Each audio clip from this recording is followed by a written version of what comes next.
He just said, you have a large tumor on your lung. You know, kind of stepped in where I was like, what is going on? Hey guys, it's Paul Salazar. Today I'm interviewing my cousin Stephanie. Hi. I have never done an interview like this in the past. Stephanie was diagnosed with a rare form of sarcoma just a little bit less than a month ago. So we want to tell her story. We want to be able to build awareness around this rare form of sarcoma, especially for somebody of your age. You're not old, but this usually happens, I believe, in younger people. Yeah, so it's kids under, I think, 18, 15, okay. And then the elderly. Okay, got it. So we also want to help her as well because she may need to, move hospitals and try to figure out, if we can find a surgeon or clinical trials. So if you're watching this video out there and you have a similar story, please reach out to us. This is the main reason why we're making this video. Stephanie, thanks for hopping on. I appreciate it. Thank you for having me. Yeah, so tell everybody just a quick story about who you are. Sure, so I am 33 years old. I was born here in California. I am married to my husband, Louis. We just celebrated our 3-year anniversary a few days ago, and we have a 21-month-old daughter. Okay, yeah. Sounds good. And you tell us what your life was like right before you got diagnosed. Okay, yeah. So before I got diagnosed, I used to work for a local school district as a special education aide. And then I had decided to become a stay-at-home mom to enjoy my time with Elodie, which is my daughter. So my life was just play dates, library, grocery store, being at home, just, the mom life. Yeah. I felt good. I mean, never had a reason to go to the doctor. Yeah. So that was my life. Yeah. In November, I found out I was pregnant. So we were super excited, to welcome our second child. Mm-hmm. And that's kind of when I went to my first appointment and my heart rate was really high, but I felt fine. Mm-hmm. Yeah. And that was in January? That was in November. In November. So yeah. You got pregnant in November? I found out I was pregnant in November, and okay. So about 2 weeks later I went to the doctors and I was 6 weeks pregnant. Okay, gotcha. Yeah. So you got pregnant in October? In October, yes. Okay, gotcha. Not in November. Okay, because when I saw you at Christmas, you already had a belly. Yeah, a little bit, yeah. A little bit. Yeah, and you look great. I remember we had a chat about it. Yeah, yeah. Like, oh, you look great. Yeah. And then, we get the news, right? Yes. So tell us about that. Yes. Tell us, give us a walkthrough of how you were feeling also up to that date, because I heard that you were feeling a bit different. Yeah, so what happened was, I found out I was pregnant. My heart rate was high. The doctor told me, we're just gonna wait. It's common for your heart rate to be higher. I said, okay. Fast forward to the beginning of December, actually December 9th, I started experiencing chest pain. Mm-hmm. So Louis rushed me to the hospital just because, I was pregnant and I had never experienced chest pain. Yeah. I walked in there, I was screaming, I was crying, I couldn't sit, I couldn't stand. I was in so much pain. They did an EKG, which came back normal, and they did blood work. They put me back into a bed and I waited for about 3 hours. And they came back and told me, your blood work looks fine. Everything looks fine. You're pregnant, so just take Tylenol. We don't have any concerns, because at that point the pain had kind of already subsided. So I was like, okay, I just wanted to make sure I was okay. Yeah. So we came home. I spent a few days kind of being a little sore, and then life kind of just went back to normal. Yeah. I was experiencing morning sickness, the normal tiredness of being pregnant, but other than that, everything seemed okay. Tell me more about the chest pain you had on December 9th. So I was sitting right here, and I told Louis, oh my gosh, I got this cramp. And it was just my whole chest, it felt like something was sitting on it. I just felt pressure on the entire chest. Yeah. I couldn't breathe, but it was painful. I couldn't sit. If I stood, it didn't feel comfortable. If I sat, it wasn't comfortable. It was just unbearable. Yeah. Okay. And that lasted for about 3-4 hours. By the time the doctor in the emergency room actually saw me, the pain had subsided. So they're like, oh, well, your blood work looks fine, everything looks fine. We don't have any concern, is what they told me. Interesting. So it was just a temporary pain. Yes, temporary pain. The following day, I actually had a phone appointment with my midwife, and she said, I saw that you went to the emergency room. I'm looking at your labs. I don't have any concerns. She's like, I don't really have a reason why you have the chest pain, but I don't have any concerns. So, you know, I took that, obviously it's a medical professional. Yeah, yeah. I said, okay, like I just wanted to make sure baby was okay and I was okay. Yeah, and it's also just like, it was only a few hours. It was only a few hours. Of pain, so yes. like, I mean, you're not gonna assume that it's something No. big. Okay, and so then after that, what was all of December was pretty normal. Again, just experiencing like the morning sickness, the tiredness. Fast forward to January, we all got the stomach bug. We were out for a few days. And then on January 3rd, I went to bed at 11, and at midnight, I got woken up with this intense pain on my right side. It felt like a cramp, like a spasm.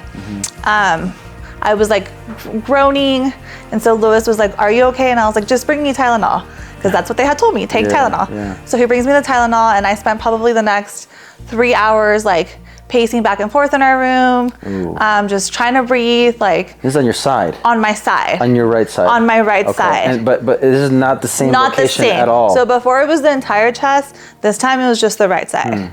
So about 3 hours later, the pain kind of finally went away and I was able to go to sleep. So I was like, okay. Next day I woke up, I had shortness of breath. Okay. But I was like, okay. And then I had like tenderness. I just felt so sore from my side, and then my back hurt really bad. But I was like, okay, well, I feel like I tensed up so much from the pain that it's probably just my muscles are sore now. So that same day I actually made a telehealth appointment, and a doctor called me and she goes, oh, I can hear you have shortness of breath. And I said, yeah, but it feels like it's my lung. I kept telling her it's my lung, and she said, well, do you have a cough? And I said, no. And she's like, okay, then it's not your lung. It's probably just your muscle. Like, you're pregnant, things move a lot faster your second pregnancy. It's probably just the baby. Like, you should be fine. So I said, okay, like again, medical professional, you know, I took it for sure. what, you know. For what it is. Yes. So then that week I continued to have shortness of breath. You know, I wasn't able to get my daughter out of the crib easily, even getting her out of the bath. I told my husband, I'm scared that I'm gonna pass out and no one's here. She can't call 911. Yeah, because he's at work. Yes, because he's at work, you know. And so all week, like, it was hard. I kept telling my parents I didn't feel good. And so we were supposed to go on a trip. And so I kept telling my family, like, what if we get on this plane and they have to land the flight because I can't breathe? Yeah. You know, because and your trip was planned when? What day? We were leaving January 15th. 15th. Okay. And so this is, you know, January 6th and 7th. So we're about a week away. I haven't even started packing because I'm just trying to deal with, you know, my symptoms. Yeah, for sure. So I just had this fear. And so that's when the fires were going on. So when I called Kaiser, they're like, we have no appointments. We have one in Redlands at 6 p.m. And so I was like, okay, like, I'll take it, whatever you have, you know, because they're like, we have nothing for the next 3 days. And so I took the appointment, and my sister went with me. She drove me, I asked her to go, and we get there, and the nurse looks at me and she's like, did they tell you to go to the emergency room if you can't breathe? And I was like, oh, I already went, like, and they told me to take Tylenol. So she performed an EKG on me, and then she put me in the room. She said my EKG looked fine. And the doctor walked in. I explained to him my symptoms, and then he goes to hear my lung sounds, and he goes, I can't hear your right lung. Your lung sounds are very diminished. Your right lung? My right lung. Okay. So I'm like, what does that mean? And he's like, you have to have like fluid, there's something going on with your lung. So he calls in his nurse, she checks, calls in another doctor, they check, and they're all saying the same thing. So he goes, I need you to go to the emergency room, but I'm gonna call an ambulance. He goes, because if you go, you're gonna sit and wait for a long time, and I need you to get checked. So he was worried. Yeah, he was worried. So, did he have any idea of what it could be, or he just knew that it was not good? He said it was not good, and he had a feeling it was fluid. Okay. So quickly, you know, the ambulance shows up. They check. They are all saying the same thing: diminished lung sounds. They put me in the ambulance, and they sent me to Fontana Kaiser. I get there, and they start telling me, "Oh, you have pneumonia." And I'm like, "Pneumonia? I haven't been sick." They're like, "Yeah." So they give me antibiotics, and they're gonna send me home. They just say pneumonia without even. Wow. So then, because I was pregnant, though, quickly, like an OB got involved and internal medicine got involved. And they were like, no, like we need to do an x-ray. So they do an x-ray and they're like, you have a lot of fluid in your lung. It needs to be drained. So they tell me, we're gonna admit you. This is like at 2 a.m. Okay. We're gonna admit you and we're gonna drain your fluid tomorrow and we'll go from there. The next morning. How are you feeling at this point? Like, cause you've been at the hospital or at Kaiser for a few hours now, or a lot of hours. Yeah. And you went from Redlands to Fontana in an ambulance. I think at this point, like I was just like, okay, like I have fluid. You know, I had COVID in November. Maybe somehow it just lingered, and now I had some sort of like walking pneumonia. Yeah. And I was like, okay, that's like, it's fine. Okay, yeah. You know, I don't know how, but like, okay, you know, when internal medicine came in to tell me that they were gonna admit me, they did say, you know, this could be cancer. We have seen cancer in people your age, but we don't think that's the case. So in my mind, that was like way in the back. So morning time rolls around and they walk in and they're like, okay, we're gonna do a thoracentesis on you, which is draining the lung. Okay. So they set up everything. They start telling me what they're gonna do. And they drain my lung and blood comes out. And what's that process? When you say drain the lung, what does that look like? So they do a little ultrasound on your back. They do a little ultrasound and then they numb it with lidocaine. Okay. And then they insert like a catheter needle. Oh, they go inside your back? Yes, through your back. So it's an incision through your body. Different doctors use different things. This doctor used like a canister, a glass liter bottle. And then they just drain the fluid into that. Interesting. So there was fluid inside of your lung. Yes, but it was blood. Blood. So I automatically like hear the doctor and the nurse and their eyes are like, and I'm like, oh, it's blood. And they're like, yeah. And so, you know, they start to explain to me like, okay, well, it's either heart failure, a blood clot, or usually blood means malignancy. Okay, what does that mean? Malignancy means like a cancer. Okay. Cancer is fluid. Okay, got it. And so I'm just like, what the heck? Like, this is the next morning. Yes, the next morning when I'm still in the emergency room. They admitted me, but they had no beds upstairs, so I'm still in the emergency room. So they finished doing that, and then they tell me you're gonna get an ultrasound. So about an hour later, they wheel me off to do an ultrasound of my legs to check for any blood clots. So they do an extensive, you know, all up and down my legs. They don't tell me anything, right? So then they come back and then a doctor comes in and he tells me, hey, I know you're pregnant. I know this is scary, but we need to do a CT scan. And obviously like being pregnant, a CT scan is a lot of radiation. I didn't think about that. Yeah, so you're not supposed to have x-rays, which I had already had an x-ray, which is low, like a low amount of radiation. And I knew like I needed to figure out what was going on with me. So, you know, this doctor told me, he goes, I know you're, you know, your baby, but mama, you got to take care of yourself. So I said, okay, like, you know, I wanted to figure out what was wrong with me. So I consented to the CT scan. They took me in, they did a CT scan. And that's in the big chamber, right? Like, like your whole body's in there? Your whole body goes in it. They inject dye into you. And actually at that point, like I had already had the thoracentesis and I was in a lot of pain. So laying flat on my back was not possible. But I had to lay flat for about 3 minutes. So I was like squirming and it was very painful. So they finished the CT scan. They wheel me back to my little emergency room. And then somebody else comes in to do an ultrasound on my heart. I don't know what's going on, right? So they're doing an ultrasound on my heart. They're checking all the ventricles. I don't know. At this point, though, I did have consistently a heart rate of about 145, so which that's like almost like a fast walk. Oh yeah, that's or like you're like that's like you're running. You're running. Yes. It's like you're running consistently. And you can feel that. You're just like so at times I can feel it through my chest. Yes. That's scary. Yeah. And so he leaves, and then the internal medicine doctor comes back in. Lewis was out buying us lunch because we hadn't eaten. And at this point, it's probably like 2 o'clock in the afternoon. And he walks in and he goes, where's your husband? I said, oh, he's buying food. He goes, he needs to be here now. I need you to call him right now. And so like, I automatically like already knew that it wasn't gonna be something good. So I called Lewis and I'm like, hey, the doctor's here.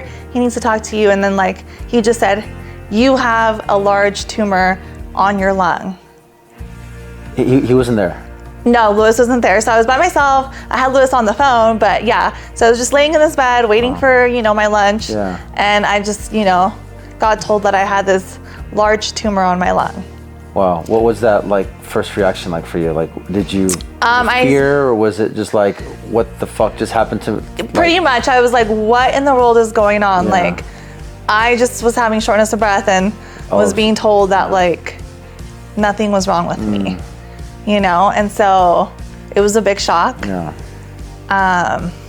But I'm sure it also takes some time to even like realize what's going on. Oh yeah. Like, okay. Yes. What does that mean? Like, yes. Right? It's like, oh, you have a tumor. Okay, what does that mean? Right. Right. And so he quickly was like, well, we need to do a biopsy. We need to run more tests. So I'm just like, okay. I spent like the next hour kind of by myself. He came back. And then I think it wasn't until later that day around 6, they moved me upstairs. Mm-hmm. And then my parents came that like, I started having the fear. Mm. I was like, oh my gosh, like, am I never gonna leave this hospital? I started thinking about my daughter. Like, is she not gonna have a mom? Had you seen her yet at that point? No, I hadn't seen her. And so that's kind of when like more of the fear, kind of stepped in, where I was like, what is going on? Yeah, and this is just 24 hours after this is like not even 20, this is just about 24 hours of me being in the hospital. You were like, a week away from going on a cruise with your entire family. Yes. Like your brother, your sister, like 15 people. Mm-hmm. Actually, my parents were supposed to fly out the day after I got to the emergency room, and they had to delay their flight one day just because we didn't know. Like, maybe it was just a pneumonia, maybe it was just something quick and easy. So then quickly, obviously, like they all canceled, we all canceled. And so then that was on the 10th. On the 11th, they did a biopsy. So it was a CT scan, guided biopsy, where they did a CT scan at the same time. They like put a needle through my chest to grab, to get some samples. And then from there, it was just like test after test, ultrasounds. I had another thoracentesis where they drained another liter of fluid from my lung. At this point, so they told you you have a tumor, but they didn't give you more information yet. So what they started telling me was everybody was convinced I had a lymphoma, which is cancer, but they were like, lymphoma, all you need is I think it's chemo.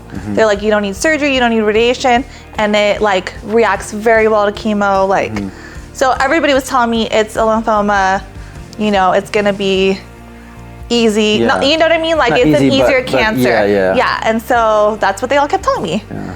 Even surgeons were coming in, they were telling me that. Everybody was convinced that was gonna be the diagnosis. So, I kind of already had it in my head, like, okay, it's probably cancer, but they're telling me it's a lymphoma. They're telling me, not to worry too much. Obviously it's still something you worry about. So and then the next 5 days were just spent like, You're at the hospital for 5 days. Well, I was in the hospital for a total of 15 days. 15 days. But the next 5 days was while we were waiting for a diagnosis. I got moved to the ICU for a few days because my heart rate was really high, my blood pressure was high, and then I was on oxygen because I was having a hard time breathing.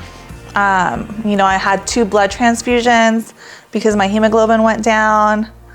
What's a heart transfusion? Sorry, a blood transfusion. What's a blood transfusion? So when your hemoglobin goes down too low, you get donated blood. Really? Okay. Yeah, so I had 2 bags of donated blood. Okay.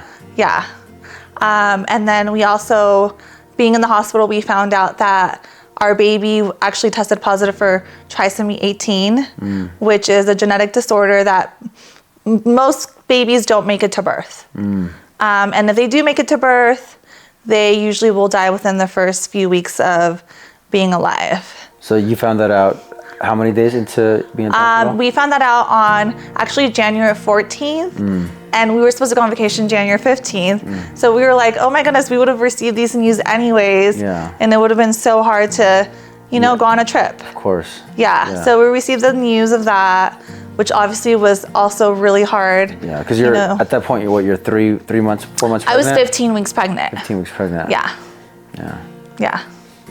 Okay. So you had obviously. So at this point, you didn't know you had sarcoma yet. I didn't know. Okay. No. Okay. Got it. So how was that process like? So then they just kept telling us results aren't ready. They were trying to push the lab. When I was sent to the ICU, they were trying to get the surgeon to operate on me. But the surgeon had already told me that, one, he was convinced it was a lymphoma, so it wouldn't need surgery. And two, he said that what happened was my tumor shifted my heart. So what's happening is that basically my tumor and my heart are almost like fighting each other because they're pumping. And so it's causing for my oxygenated blood to not go, like it's not allowing the oxygenated blood to go through my body as well. Yeah. And so what he told me, he's like, if I open you up and I can't take it all out, then we have a problem. Then we can, you might need to be on a ventilator. We don't know if you can come back from a ventilator. It was too risky of a too surgery. Risky of a surgery. But you were getting closer to getting surgery at that point. Well, that's what they were trying to get the surgeon to do. Oh. I think all the internal medicine doctors were pushing the surgeons to just operate on me because my heart rate was so high and I couldn't get it down. But I was able to get it down. Okay. So after that, with like the blood transfusions, then I started to be on some medications. I was able to get that heart rate to go down. And I mean, I was stable in other senses, right? Yeah.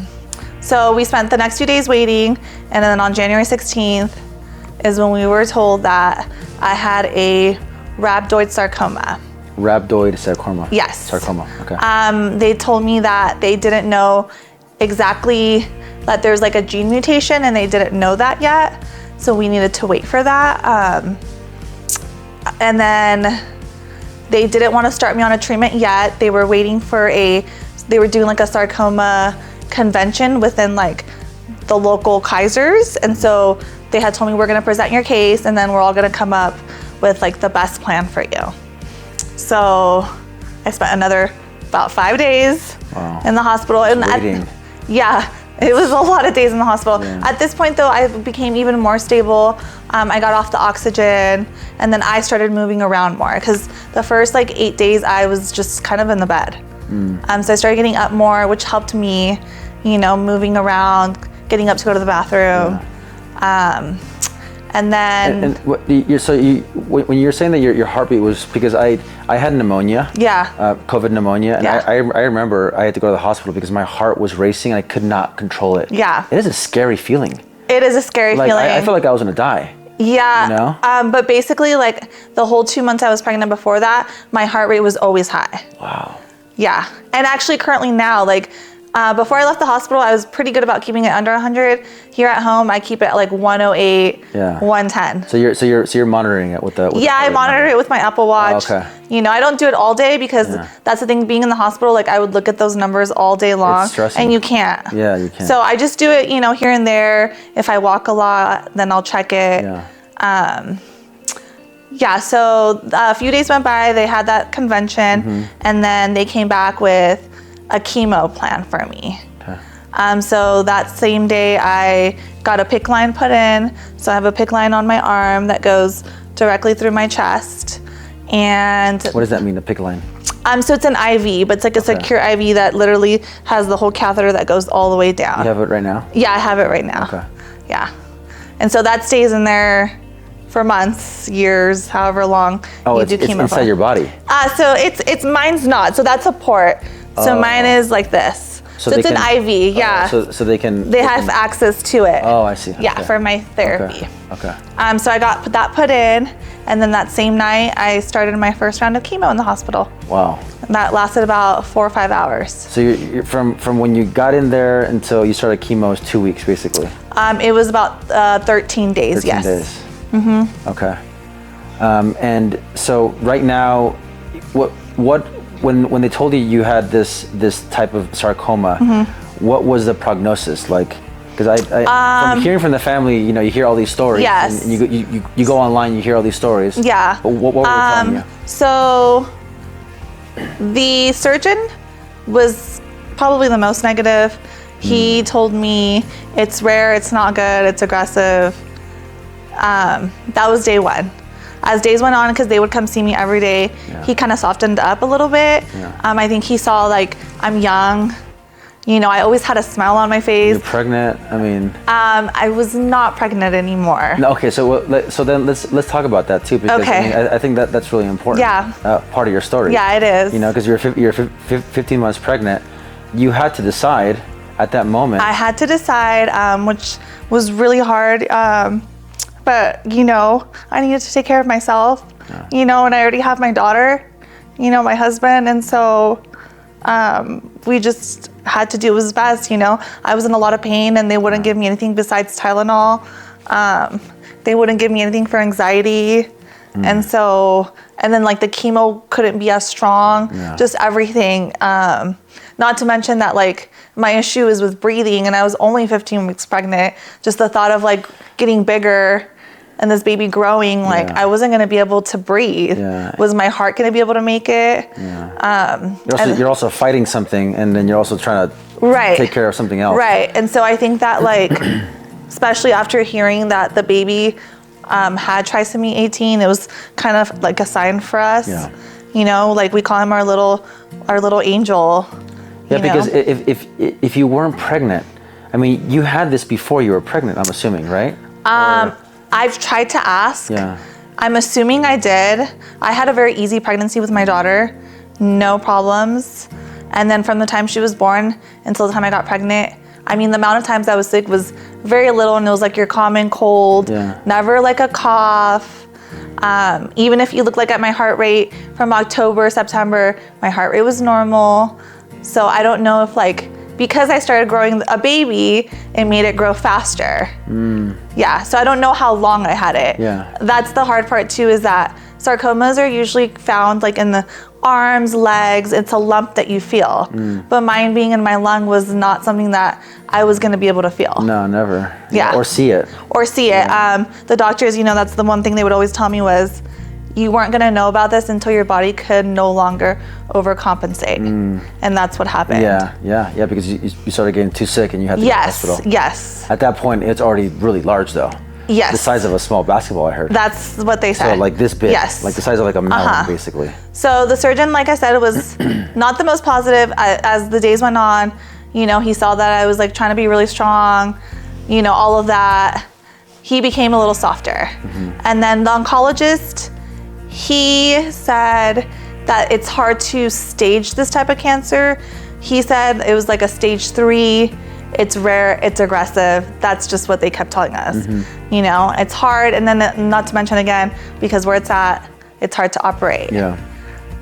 Okay. They didn't really give me a prognosis as far as like, you know, you only have a year to live. They haven't said anything like that. They haven't. So this is all like what I heard from like people looking online and seeing. Yeah, the prognosis is not good. You know, and then coming home, we obviously waited some more time, and we got the results of the gene mutation, which is called MYOD1. MYOD1. Yeah, and so when my oncologist called me, he said, I'm gonna be honest with you, because you're gonna look it up, and it's not good. You know, he told me, if you find a clinical trial, like I'm more than willing to refer you to it.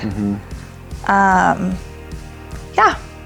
So moving forward. You know, you have a very, you know, strong, you know, sarcoma that is, you know, that is gonna either progress, or actually we don't know what it's gonna do based on the chemo. Right? So ideally the chemo makes it smaller. And then you can have surgery. Correct. But we're also looking at other avenues.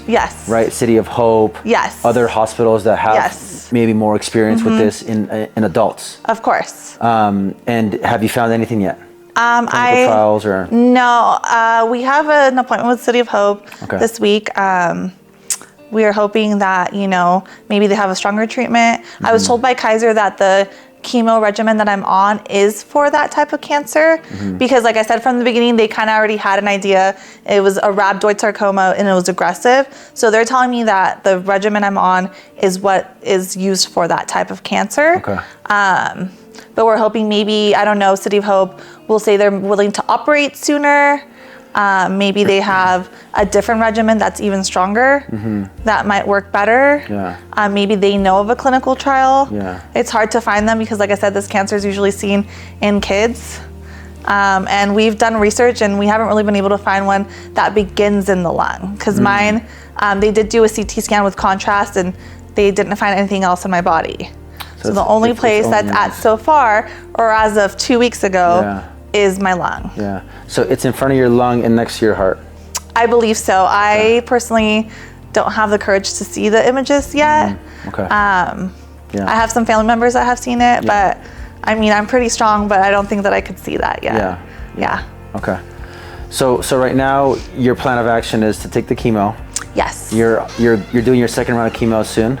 Yes, I start my second round I go every Wednesday. Okay. I just finished my first round this last Wednesday. I go back on Wednesdays. And how's that like going for you? I've been doing pretty good. Yeah. The first time I felt a little weakness, a little tired. But once now that I'm home, it's gone a lot better. I've been okay. Yeah. The only thing I've really experienced was hair loss. Yeah. I have a little bit of like numbness in my hand. But I've been able to still get up. I've been able to eat, which is, I feel really blessed that I'm still able to eat because I know that if I need surgery, I need to like keep my weight and my nutrition. Yeah. Okay, so sounds good. So you're gonna continue doing that, and how long does that last? So again, we actually have an appointment with my doctor on Monday because this was still until we have the final results. This is what we're doing, but we didn't have like a set plan. Right now I'm scheduled for chemo up until the end of the month. He had mentioned either way that they don't re-scan you that often. They want to wait like 6 weeks, 9 weeks. Yes. Okay. So I would assume that they still want to do like another maybe 6 weeks of chemo before they test to see where it's at. And then from there they'll have to have like another plan of action. Right. Either we continue that same chemo, a different one. I mean, I don't know what they're gonna say. Okay. And at the same time, like we were saying, you're going to go to City of Hope. Yes. You're doing research. You've been in contact with, other people. Other hospitals, yes. Hospitals. Kaiser actually sent out the report to a hospital in Cleveland that I think they haven't received anything back yet. I know I have like family members trying to reach out to like Mayo Clinic. I mean, hospitals in New York. Anywhere. Cedars-Sinai, anywhere. Like, I'm just. And it's crazy how rare this is. That you can't even go online to find anybody as an adult that has it like kind of where yours at. So for the research that you've done, when it's somebody younger and it's somewhere else, what's the process like? Just chemo and then surgery, remove it? Yes, chemo and then surgery.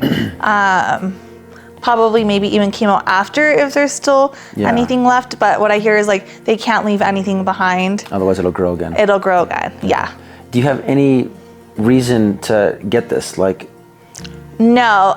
So what we've read online and we were told is you can either be born with the gene mutation already, or what the doctor explained to me and multiple like health professionals is that it was probably literally a gene that mutated overnight. It has really nothing to do with like how I eat or how I live my life.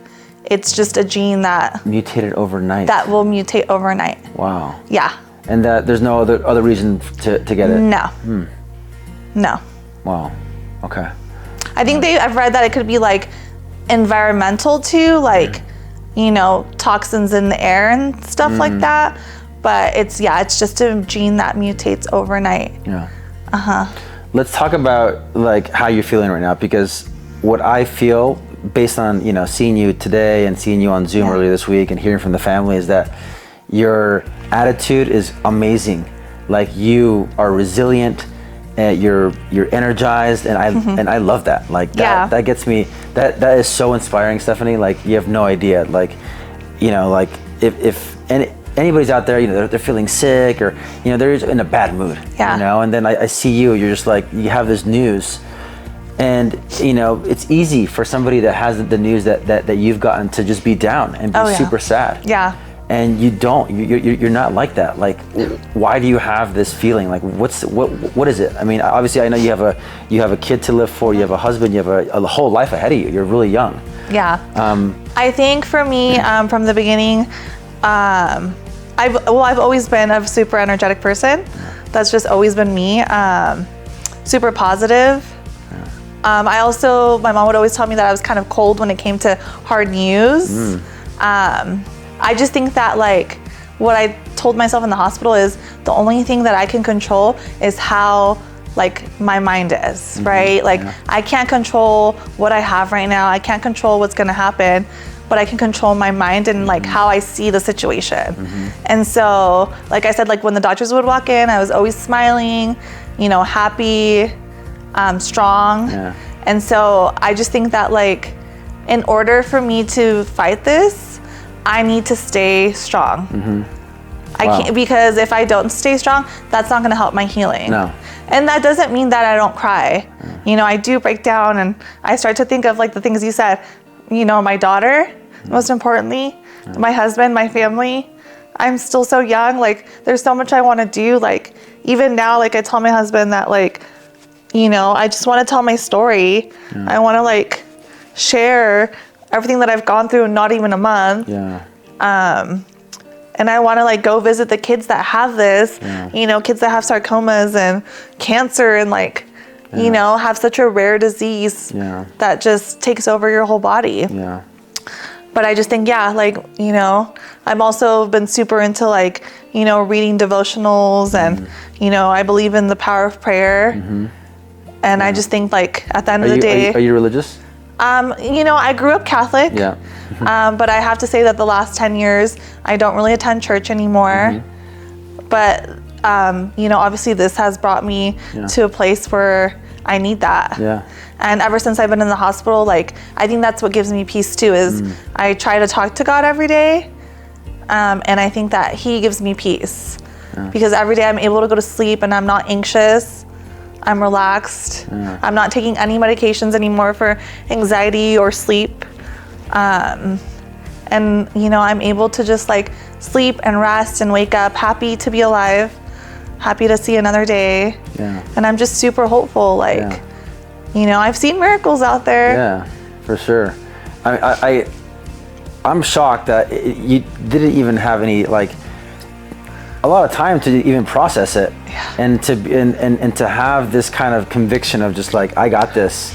You know, like I know that if I'm gonna be worried and anxious and you know, feeling like this is the end, it's not gonna help me. No. You know, like I know you said that you know, you've always been a positive person, because I love this part of who you are, which I never knew of. I always knew you're happy and you're fun, you're loud and all this stuff. But I feel like a lot of us are, you know, we're Colombians, right? But you also have this extra thing that I've never seen before. Besides, you know, you said that your mom said that you've always been cold to like, you know, to like tough news. Hard news, hard news. But like, what else? Like because I feel like people that have this type of like mentality have done some work on themselves, or I mean, like, can you tell us a little bit more about that, or is it just you've always been like that?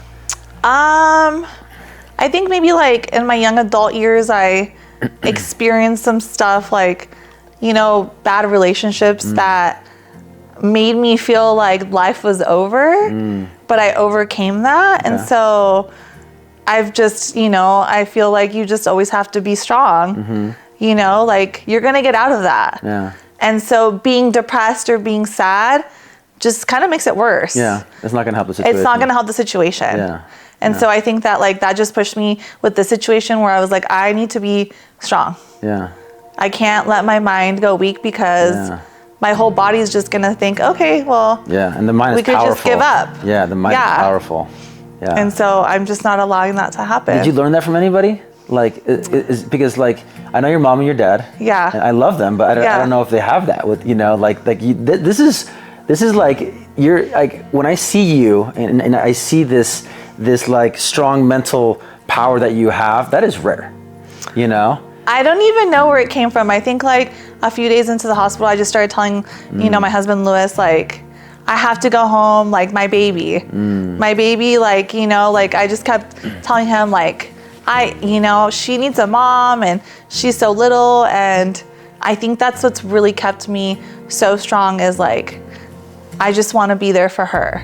And so I just like imagine myself years from now playing with her, taking her to school, all those things. And like, I just keep that picture in my mind 24/7. It's your purpose. That's my number one purpose. Yeah, you're a mom and you want to stay alive to help raise your daughter and be a wife. Yeah. Yeah. They do. Yeah. And again, like it's some days are harder and and moments are harder, but that's why I tell myself it's okay to cry. It's okay to show that emotion. And it's nice to let it out. Yeah. But I like snap out of it and I regather myself and I tell myself, but I'm gonna be okay. Yeah. I'm gonna make it out of this one way or another. Yeah. I've had so much support. Yeah. That's been. Let's talk about that because you do have a lot of support, and that's the beautiful thing about having a family that lives close by. Yeah. Not everybody has that, I mean, your sister lives literally across the street from you. It's been such a blessing. I mean, being in the hospital, like the nurses would say, oh my gosh, I always had so many visitors and someone was always there with me overnight. And then just the amount of support, just messages. I mean, you guys, my cousins, my aunts, my uncles, everybody's just working around the clock, like trying to find diets for me and hospitals and remedies, and it's been so beautiful. Yeah. What does that feel like? Is there an energy behind that? Like, do you feel that, like that? I do. Like, I feel so much love and so much power. People that I haven't talked to in years are reaching out, telling me that they're praying, that their grandma's church is praying. I've received cards from like random churches that I've never heard of, telling me that they're praying for me. Just all the love and support.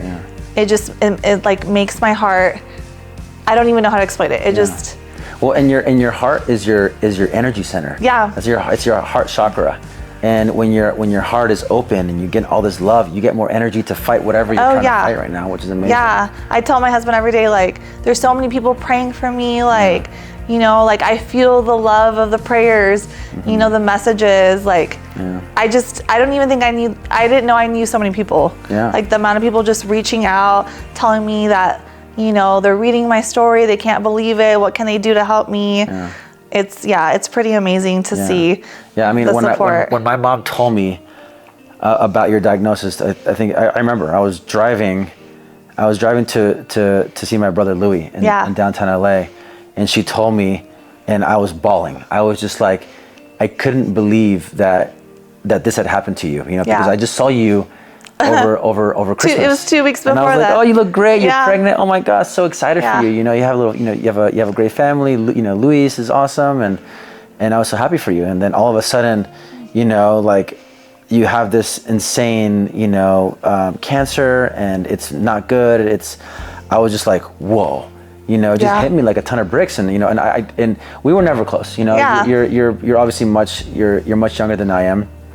But I've known you since you were a baby, of course, and we've known each other our entire lives. And I see you multiple times a year, but your family, and for when my cousin got killed in Vegas at the shooting, that was really hard for my family.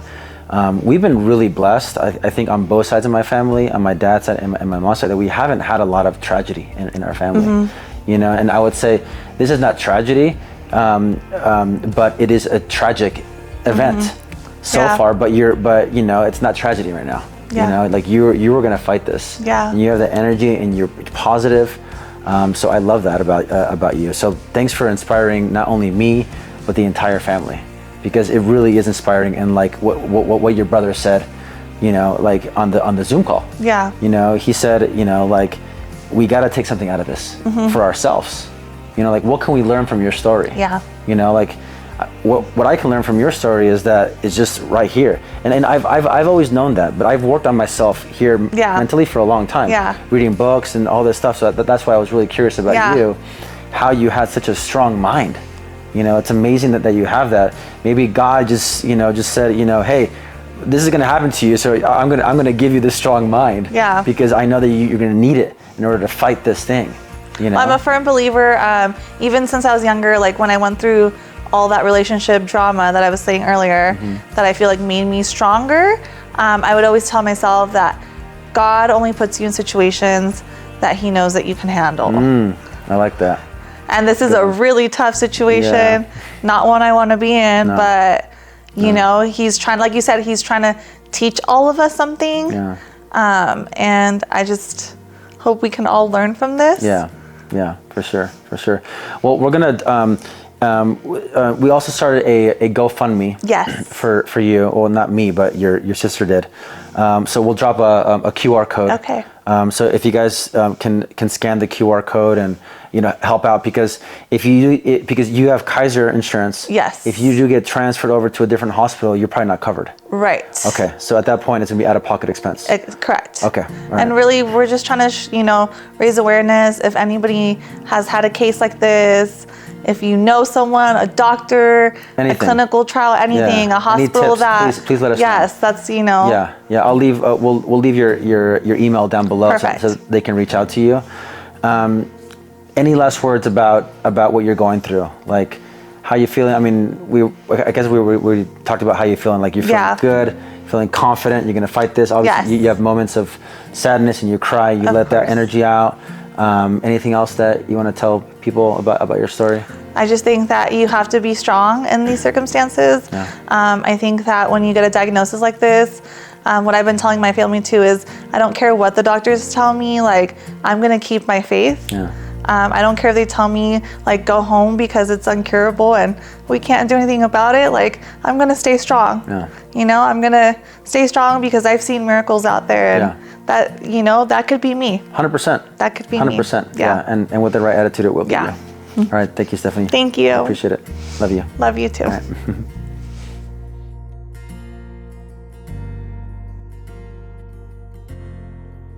Steph, it's your favorite sister-in-law. I just want you to know how much I love you, and your hard times are our hard times, Stephanie, and we are in this together.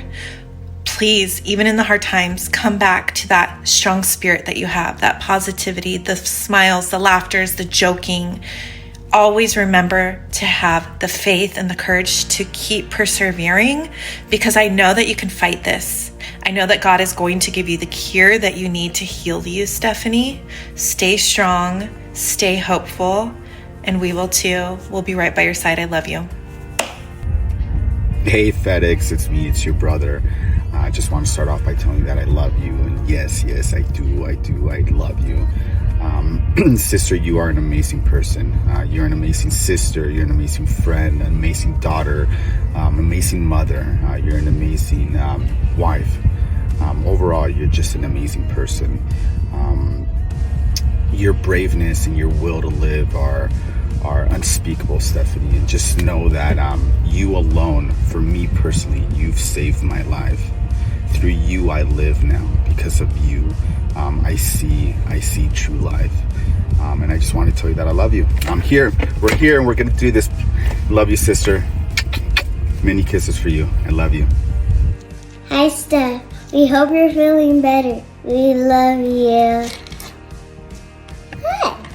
Hey Steph, we just wanted to let you know that we're out here praying for you every day. We're praying for God to do healing in your body, and we pray that God is glorified through all of this. Most importantly, we pray that His purpose is fulfilled in your life. We love you, we support you, we're here for you if you need anything. We know that you are strong, but our God is stronger. So don't forget that. We're always here. Good morning, Stephanie. Or if you're looking at this video in the afternoon or evening, well, I hope you're having a great day. God bless you. I love you, cousin. I'm so proud of you. You're taking this really scary health scare that you're going through with a lot of faith, grace, mercy, and I'm so proud of you. You're very inspiring to me and to all my family.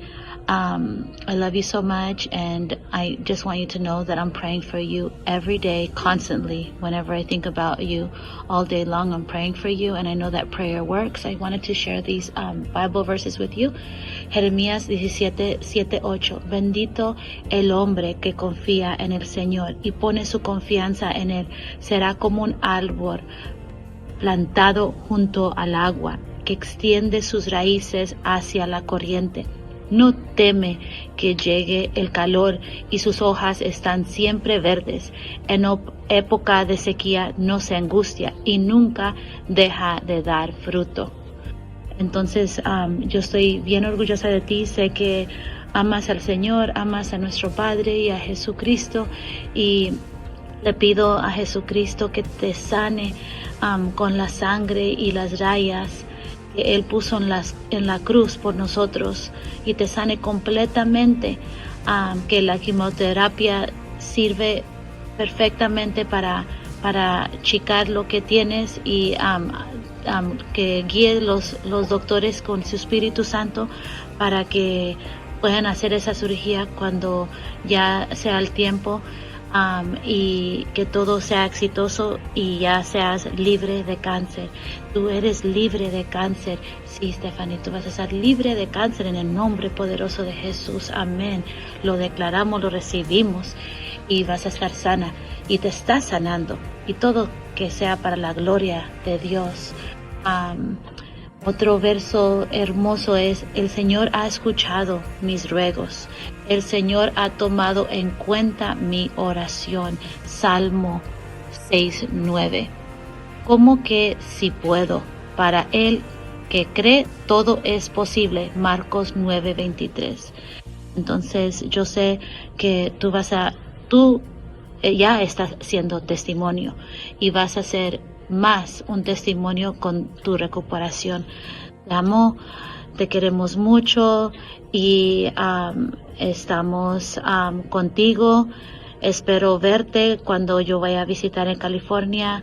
Me recuerdo hermosos momentos que pasamos allá en Colombia en la boda de mi mamá, que lo disfrutamos mucho juntas, y espero, y yo sé que vamos a tener momentos así otra vez.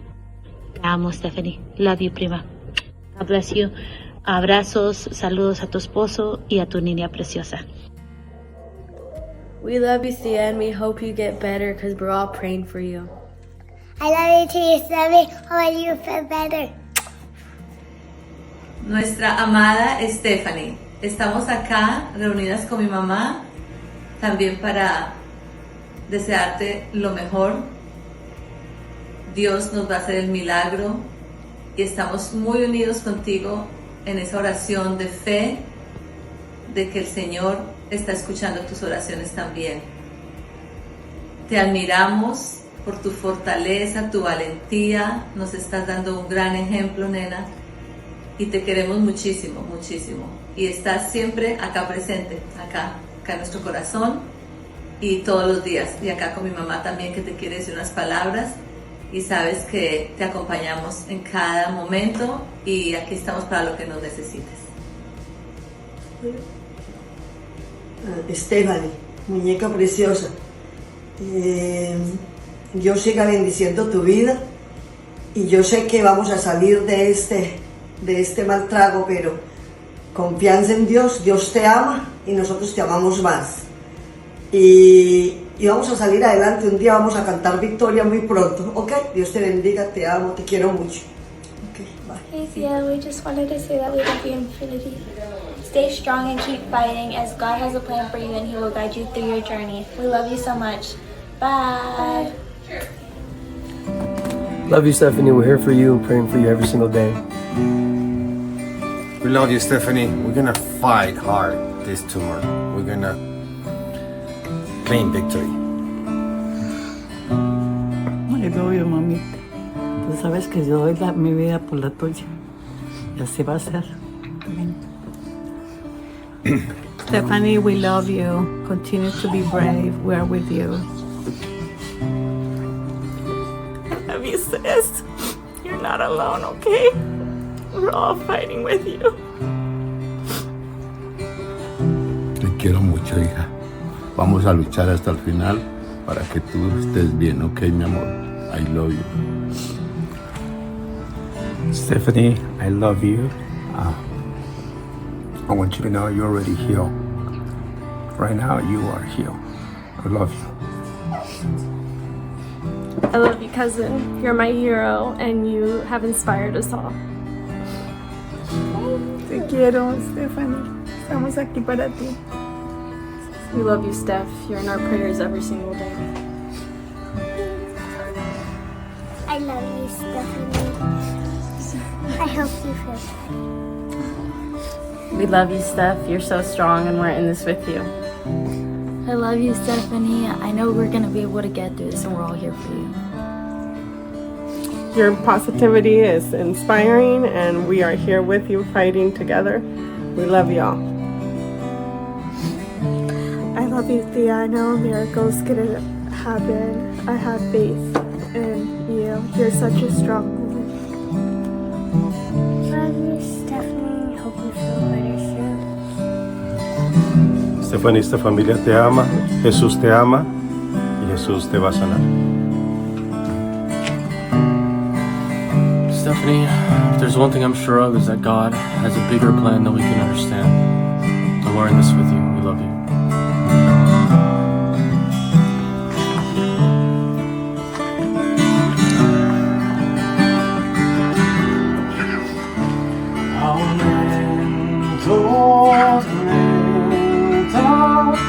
Nada me moverá, anclado en Cristo, sé que me sostendrá.